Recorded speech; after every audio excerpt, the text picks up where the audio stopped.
TV Informativo. Aqui o Vale se vê.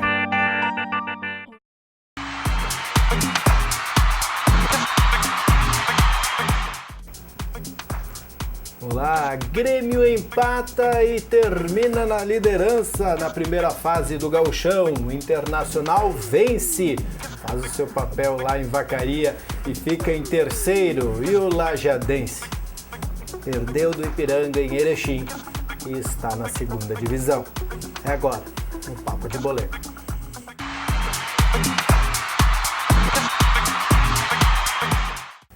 E o fim de semana, Diogo Botti, não foi de sorte para o Lajadense. Número 13, a 13ª rodada, que podia ser de sorte, foi de azar. Márcio, a gente vai um pouquinho além da sorte e fala um pouco de competência também, né? O Lajadense aí, ao longo dessa temporada, mostrou todos os ingredientes, aquele que a gente está acostumado a ver. Em 13 rodadas, trocou 3 vezes de técnico. Teve um elenco aí que as lesões foram unânimes, assim. Jogadores que atuaram 1 ou 2 partidas no máximo na competição. Então, realmente, o planejamento dessa vez do Lajadense foi falho, não tem como dizer que não. O Lajadense está na divisão de acesso em 2017 por erros próprios, né? Montou uma equipe que o próprio presidente Everton Giovanella considerava de baixo custo, em virtude dos custos, os próprios custos que a equipe teria nesse ano, e já vinha de algum dos últimos anos também em déficit e tudo mais. Então, montou seu elenco barato, trouxe uma comissão técnica também barato, e o custo está aí. Segunda divisão em 2017, ao lado do Aimoré e do Glória. Nós falávamos que ainda tinha chance, tinha sim, mas era muito visível que é difícil vencer o Ipiranga, porque o Ipiranga ainda buscava alguma coisa, ainda queria ir, tanto que conseguiu a classificação. E o Lajadense poderia ter resolvido isso tudo há uma semana, não, no meio da semana passada, quando jogou contra o Veranópolis aqui em Lajeado. No final vamos dizer assim, dos ovos, como é que é? No frigir dos ovos. No frigir dos ovos a gente vê assim, a classificação, se o Lajadense tivesse vencido na quarta-feira o Veranópolis em Lajeado, jogou melhor, criou inúmeras chances, mas não conseguiu botar a bola na rede, estaria escapado aí.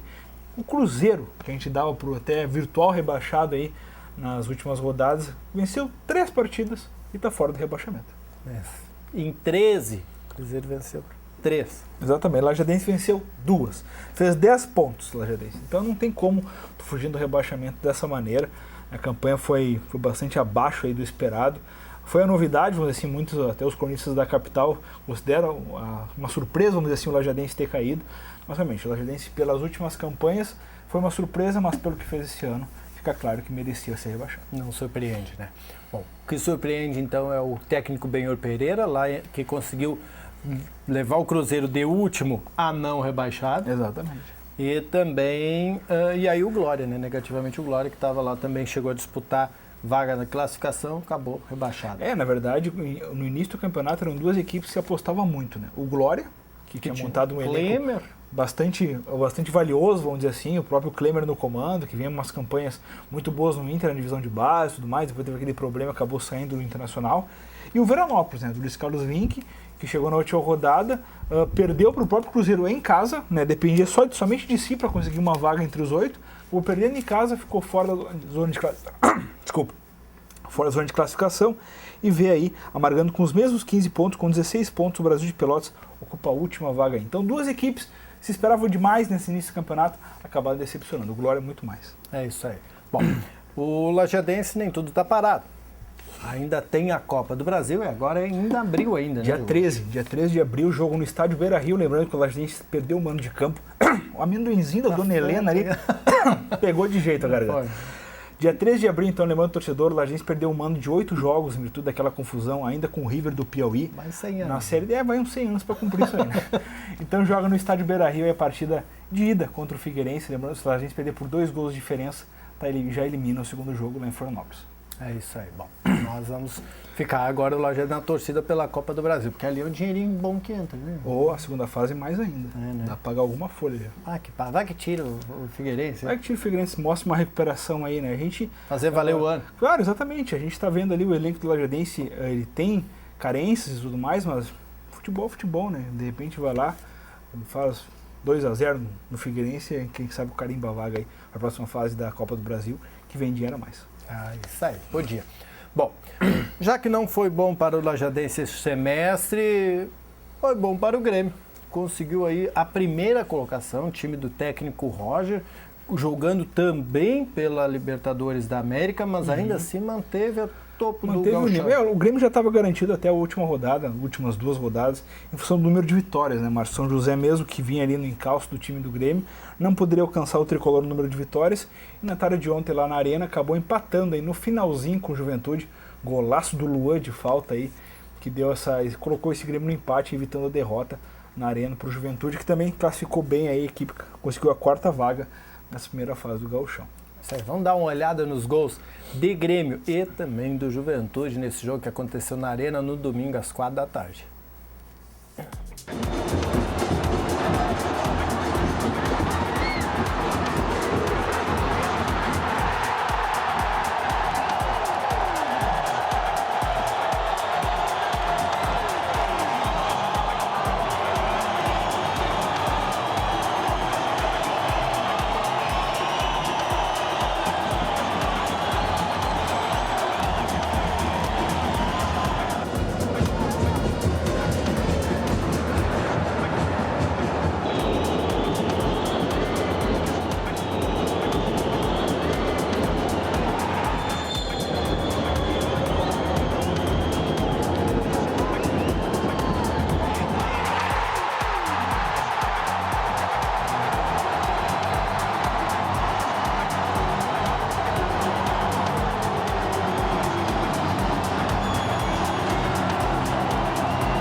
O Grêmio encerra a temporada bem, vai pegar o Brasil de Pelotas. Brasil de Pelotas. Vamos dar só uma passada antes de falar um pouco do Inter, nesses confrontos, como é que ficaram entre os 8 classificados. O Grêmio então pega o Brasil de Pelotas, que foi o 8º, aí depois vem o São José enfrentando o Novo Hamburgo, que foi o 7º, o Inter enfrenta o São Paulo, 3º e 6º, e o Juventude enfrenta o Ipiranga, 4º e 5º aí, jogos da próxima rodada, lembrando que é jogo único, as equipes que ficaram entre as 4 primeiras têm vantagem de jogar em casa aí o jogo único. E esses jogos já tem data definida? Tem data. O único jogo no meio de semana agora é o Grêmio, que o Grêmio tinha pedido antecipação dessa partida em virtude da sua viagem para disputar a Libertadores, enfrenta a LDU na próxima semana lá em Quito, então pediu antecipação da partida, a Federação Gaúcha cedeu, então esse jogo entre o Grêmio e o Brasil de Pelotas acontece já nessa quarta, agora pelo Gauchão. Os outros jogos são ao longo do final de semana. É sério. E o Internacional se esmerou um pouco, porque a coisa estava feia, estava lá por quinto, sexto lugar do Gauchão, se esmerou um pouco para levar o jogo desta fase lá para o Beira-Rio, conseguiu, vai enfrentar o São Paulo, como já disseste, graças também a uma vitória sobre o Glória. Exatamente. Aliás, uma goleada sobre o Glória. O Inter reagiu em todos os sentidos, né? Mas principalmente no seu ataque, no setor ofensivo, muito depois da volta do Vitinho, que foi o artilheiro da equipe e veio de lesão, viveu um jejum até nesse ano, sem marcar gols, aí deslanchou, já tem 5 nos últimos 4 jogos, né? Você quer fazer 20? E tu quer ficar falando o cara não vai fazer 20, olha aí, ó, né? Então, realmente, o Vitinho aí comandando o ataque colorado ao lado do Andrigo, outra boa notícia, e 2 jogadores afirmados nesse time do Argel Fux aí nessa retomada. O Inter engata a 3ª vitória seguida aí e vai para a próxima fase embalado.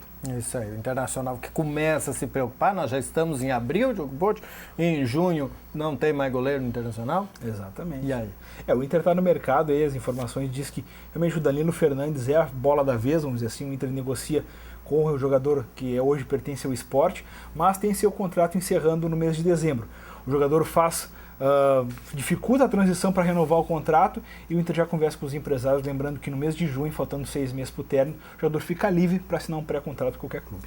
Falamos por cima de resultados, falamos por cima de classificação, vamos a eles e vamos a ela. Vamos lá então, os primeiros resultados da última rodada dessa primeira fase, que confirmou o rebaixamento do Lajadense, do Glória e do Aimoré, que já estava rebaixado.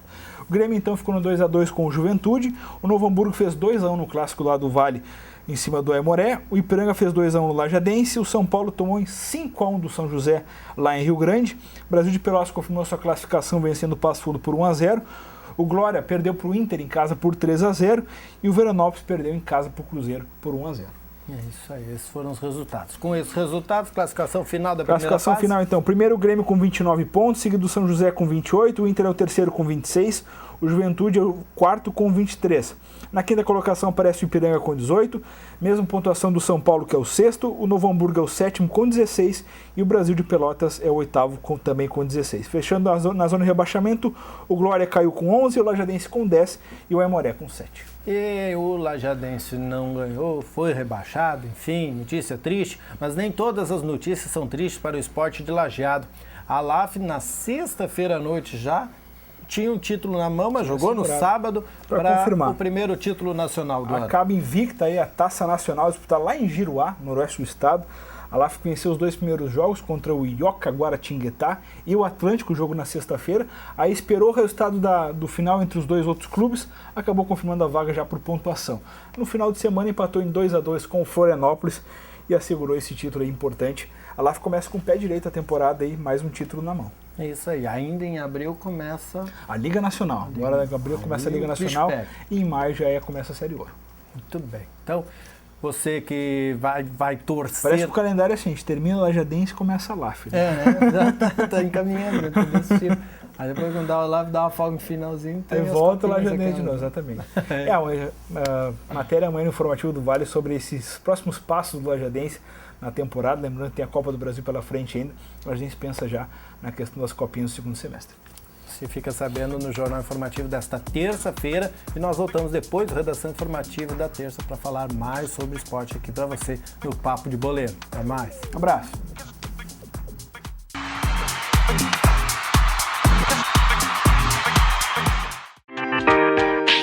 TV Informativo. Aqui o Vale se vê.